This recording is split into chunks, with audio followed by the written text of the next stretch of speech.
तो हम बात करेंगे आज क्रिकेट की। बहुत सारी बात हो रही थी कुछ देर पहले, मैं सुन रहा था सियासत के बारे में। यकीन मानिए क्रिकेट की सियासत और असली सियासत में कोई बहुत ज्यादा फर्क नहीं होता है। बड़े बड़े खिलाड़ी सियासत के मैदान में भी एक झटके में आउट हो जाते हैं, बड़े बड़े खिलाड़ी मुझे लग रहा है क्रिकेट के मैदान में भी एक झटके से आउट हो रहे हैं। उनमें से एक हैं वीरेंद्र सहवाग, जिनका ट्वीट में पढ़ रहा था और उन्होंने उसमें लिखा आई विल बी बैक। लेकिन हम ये सवाल उठा रहे हैं कि क्यों हुआ ये सहवाग के साथ? क्या ये सिर्फ सरलता से इस बात से जुड़ा हुआ है कि वीरेंद्र सहवाग अच्छा परफॉर्म नहीं कर पा रहे थे, या जैसे मैंने सियासत का पॉइंट रखा है इसके पीछे कुछ और भी बड़ी पॉलिटिक्स है? वीरेंद्र सहवाग के फॉर्म को लेकर जरूर सवाल उठ रहे थे, लेकिन साथ में हम सबको पता है बहुत सालों से वीरेंद्र सहवाग को खेलते देखते हुए कि इसी तरह की क्रिकेट उन्होंने हमेशा खेली है और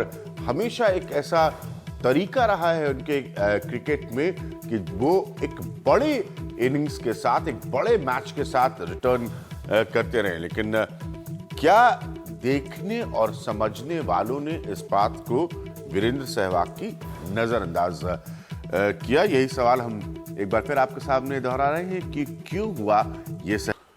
तो वीरेंद्र सहवाग साहब ये जरूर कह रहे हैं अपने ट्वीट में अभी भी कि आई विल बी बैक, ये वीरेंद्र सहवाग का कहना है। लेकिन जो उनका अब ये दो बड़े इंटरेस्टिंग पॉइंट्स हैं, जरा इसको ध्यान से समझिएगा जो मैं कहने की कोशिश कर रहा हूं। कि एक ये होता है जो ये रिपोर्ट आर्ग्यू कर रही थी कि अगर आप वीरेंद्र सहवाग हैं, आप इतने बड़े खिलाड़ी हैं, तो आपको हटाने के लिए भी वक्त लिया गया, आपको वो स्पेस दी गई। अगर कोई और होता तो शायद उसको ये स्पेस नहीं मिलती।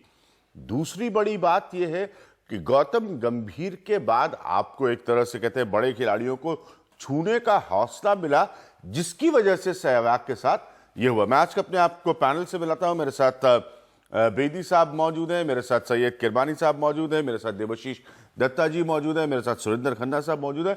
पहला सवाल मेरा इस पैनल से कॉमन सवाल है जो मैं सबके सामने रखना चाहूंगा कि क्या जो हुआ है सहवाग के साथ वो एक्सपेक्टेड था, पहले हो जाना चाहिए था, या इसके पीछे कोई और कारण है? बेदी साहब मैं आपसे शुरू करूंगा। देखिए 3-4 दिन पहले ही, आज तो सारे बोल रहे सिलेक्शन कमेटी ने बड़ा दम गुर्दा दिखाया, ये किया गौतम। 3 दिन पहले ही निकाल दिया था जब धोनी ने प्रेस कॉन्फ्रेंस की थी, उसमें कह दिया था कि Harbhajan Singh is regaining confidence. ये नहीं कहा कि प्रज्ञान ओझा का कॉन्फिडेंस खत्म हो रहा है, उन्होंने कहा ही इज रिगेनिंग कॉन्फिडेंस, तो उसको रख लिया और इफ लगा दिया इस पर सहवाग पर। और उसी दिन लोगों ने कह दिया था कि सहवाग के दिन थोड़े रह गए, क्योंकि इसको सिलेक्शन कमेटी ने नहीं किया, ये धोनी साहब ने किया। This fact. अब जो ऐसे आपकी स्टोरी नहीं, लेकिन क्या सही क्या, अगर कोई बड़ा खिलाड़ी नहीं, अगर परफॉर्मेंस के रिकॉर्ड इस तरह के हैं, डोमेस्टिक परफॉर्मेंस के रिकॉर्ड इस तरह के हैं, तो क्या धोनी ने फिर भी गलत किया? सुनिए, जब पिछली बार आपने डिस्कशन किया था, पिछली बार मैंने ये कहा था कि इसको लाया क्यों है। हाँ, उन्होंने कहा जी इसको ये लाया गया था क्योंकि उसका तुमने कुछ नहीं किया था, क्यों लाया गया? यहाँ तो आपको ये पता था कि ये अब इनको इसी तरीके से 2 मैच और खिलाइए, लोगों को बता दीजिए, आपने पूरी रिपोर्ट पढ़ के सुना दी कि ये फॉर्म में नहीं है। अगर ये फॉर्म में नहीं है और बिल्कुल नहीं है तो हरभजन सिंह कैसे फॉर्म में? तो अगर अच्छा ये तो किसी की जगह पे नहीं आया, तो ये इनको तो आपने दिया था। हरभजन तो प्रज्ञान ओझा की जगह है जिन्होंने 20 विकेट लिए। अब हरभजन इज रिगेनिंग कॉन्फिडेंस, उसका कॉन्फिडेंस तो ड्रेन हो रहा है प्रज्ञान ओझा का। तो इसका मतलब है जिसको आप चाहते हैं वो रहेगा, उसका कॉन्फिडेंस गेन होता है, जिसका आप नहीं चाहते उसका ड्रेन हो रहा है, कॉन्फिडेंस वो गेन कर रहा है। अच्छा कॉन्फिडेंस प्रज्ञान ओझा 20 विकेट लेके बाहर है, इट इज वेरी सरप्राइजिंग। जो बंदे ने परफॉर्म किया वो बाहर है, हरभजन सिंह को चांस दिया जा रहा है कि आप कॉन्फिडेंस रिगेन करें।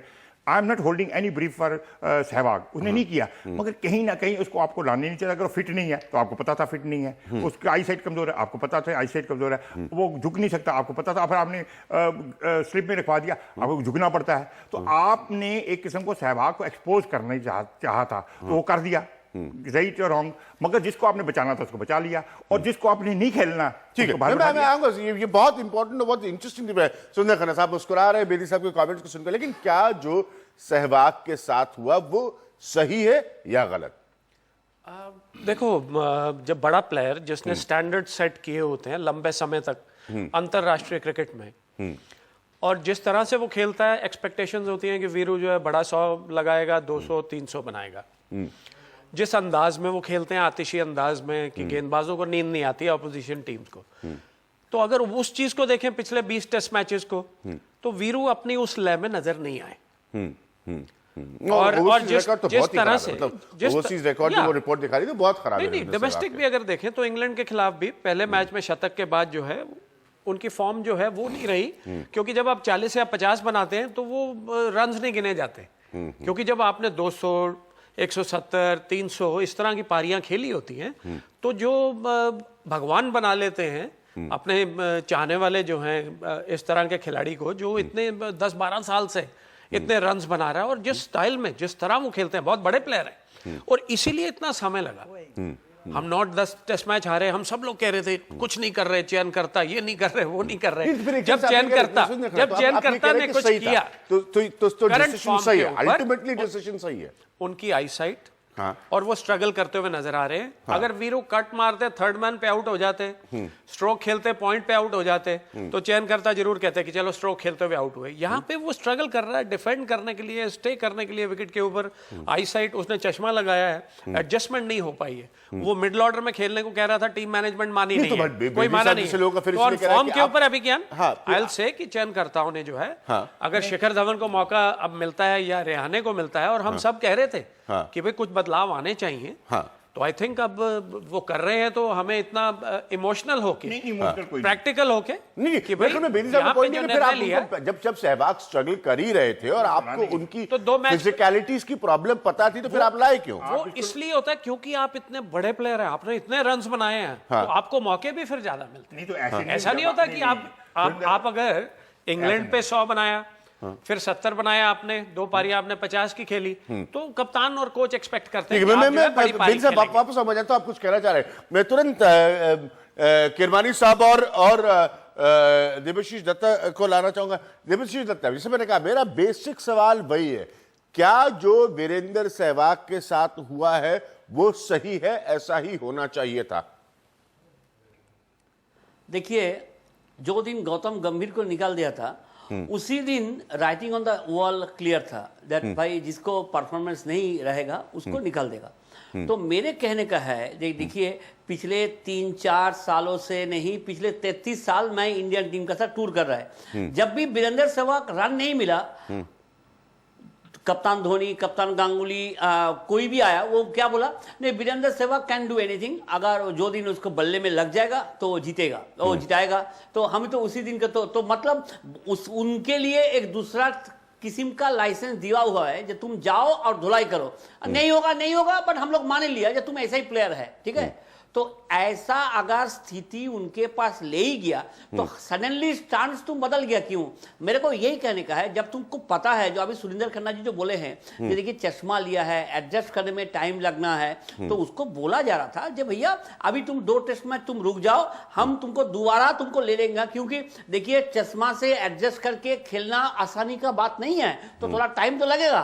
लेकिन ये लोग टाइम भी नहीं दिया, गोली भी चला दिया। और देखिए अगर नहीं ड्रॉप करेगा तब गौतम गंभीर को क्वेश्चन आएगा जे भैया हम क्या कसूर किया था, हमको निकाल दिया और वीरू को क्यों नहीं निकाला। तो अभी गोली जब चलने वाला है, मेरा question is very simple that पिछले 2-3 साल में बहुत प्लेयर इंक्लूडिंग कप्तान वो बहुत मैच पे फेल हो गया, तो उसको क्यों नहीं ड्रॉप किया हुआ? अभी एक एक करके सबको निकाल के अभी सिर्फ कप्तान को रख देगा।